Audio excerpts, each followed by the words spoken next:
ఇక రాష్ట్రంలో మొన్నటి వరకు సర్ ప్రక్రియ కొనసాగింది మీ అందరికీ తెలుసు. సో ఓట్లను వడబోసే కార్యక్రమం అన్నట్టు. అయితే దీంట్లో కొంతమంది చేయలేకపోయారు. అంటే ఎన్యూమరేషన్ చేసుకోలేకపోయారు. మరి వాళ్ళ పరిస్థితి ఏంది? ఏదో నోటీసులు వస్తాయట. ఏం కథనో ఏమో, ఏం సమాధానం చెప్పానో అని చెప్పేసి పరేషాన్ కావద్దు. అండ్ దానికి సంబంధించిన వివరాలు ఇప్పుడు సర్ నోటీస్ వస్తే ధ్రువపత్రం చూపించాలి ఖచ్చితంగా. అయితే అప్పుడే ఓట్ను కాపాడుకోవచ్చు. 17న ముసాయిదా జాబితా రోజు వివరాలు వెల్లడి. సో ఈ నెల 17వ తారీఖు రోజు ఏమేమి ధ్రువపత్రాలు చూపెట్టాలి, ఎప్పుడు చూపెట్టాలి, ఎట్లా చూపెట్టాలి, దాన్ని మళ్ళా ఓట్లు కాపాడుకునే కథా కార్ఖాన ఎట్లా అని చెప్పేసి 17వ తారీఖు నాడు ముసాయిదా జాబితా వస్తుంది. అప్పటిదాకా టెన్షన్ పడకూరి 17 తారీఖున వస్తుంది. ఒకటి. 2, వయసుల వారీగా 3 వర్గాలుగా విభజన చేసిరట దాంట్లో.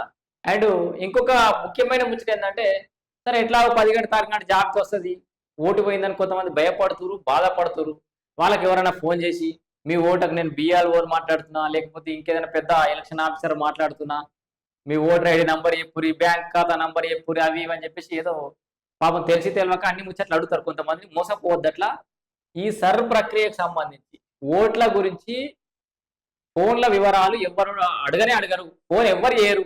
గుర్తుపెట్టుకోరు. ఇక మీకు ఫోన్ ఓట్ల గురించి ఎవరైనా ఫోన్ చేసిరంటే అది దొంగ ఫోన్ కాలిగా. ఆ ఫోన్కి ఆన్సర్ చేయదు. మీరు ఫోన్ కడిగేసి పడేసేయాలి ముఖం మీద. ఎవడరా నువ్వు అంటే వాడే కడిగేస్తాడు. మనకు అర్థమైపోతుంది. సో ఓట్ల గురించి వివరాలు చెప్పని ఎవరైనా సర్ పేరుతోటి ఎలాంటి ఫోన్లు కానీ మెసేజ్లు కానీ రావు అని చెప్పేసి అధికారులు చెప్తారు. మోసగాళ్ల సందేశాలకు స్పందించొద్దు. ప్రజలకు సిఇఓ సుదర్శన్ రెడ్డి అయితే సూచన చేసింది. దీంట్లో మా పేరు ఓటర్ జాబితాలో ఉందా, ఉంటుందా, అసలు ప్రత్యేక సమగ్ర సవరణ సర్ నోటీసులు వస్తే ఏం చేయాలి, అసలు ఓటు లేకుండా పోతుందా, ఏ ధ్రువపత్రం చూపాలి, ఆ పత్రం సరిగ్గా నింపలేదని నోటీస్ వస్తే ఏం చేయాలి, ఇట్లా చాలా మంది ఓటర్లలో పలు సందేహాలు అయితే ఉన్నాయి. రాష్ట్రం మొత్తం 3.38 కోట్ల మంది ఓటర్లు ఉండగా 2.64 కోట్ల పత్రాలకు డిజిటలైజేషన్ అయితే పూర్తయింది. ఓట్లు తేడాలున్న జాబితాలో ఉన్న ఓటర్లే 60 లక్షల మంది వరకు ఉన్నారు. సో దాదాపు 60 లక్షల మంది కొంచెం వివరాలు తేడా ఉన్నాయి. వీరందరికీ నోటీసులు ఇవ్వడానికి అయితే ఎన్నికల సంఘం అధికారులు అయితే ఏర్పాట్లు చేస్తున్నారు. ఈ నెల 17న రాష్ట్ర చీఫ్ ఎలక్టరల్ అధికారులు ఓటర్ ముసాయిదా జాబితాను అయితే ప్రకటిస్తారు. అంటే ఆ 60 లక్షల మంది ఎవరైతే ఉన్నారో వాళ్ళది ఓటర్లు ఇప్పుడు మనకి ఎలక్షన్స్ ముందట లిస్ట్ వచ్చినట్టు మొత్తం వస్తుంది. దాంట్లో ఎవరి వివరాలు రాలేదు, నమోదు కాలేదో చూసుకోవాలి. మళ్ళీ ఇప్పుడు మన బిఎల్ఓ మొన్నటిదాకా మన ఇంటింటికి వచ్చి ఆ పేపర్లు ఇచ్చి నింపు అని చెప్పేసి అడిగిపోయారా, వీరైతే వాళ్ళే మళ్ళీ వస్తారు. లేదంటే మీకు ఊర్లో లిస్టు పెడతారు.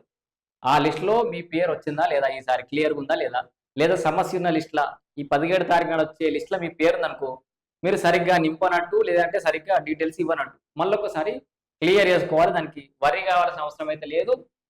సర్ నోటీస్ వస్తే మాత్రం ధృవీకరణ పత్రాలు చూపెట్టాలి. ఏం చూపెట్టాలి అనేది 17 తారీఖు నాడు తెలుస్తుంది. ఈ లోపల ఎవరైనా ఫోన్ చేసినా మెసేజ్ చేసినా వాటికి స్పందించకండి.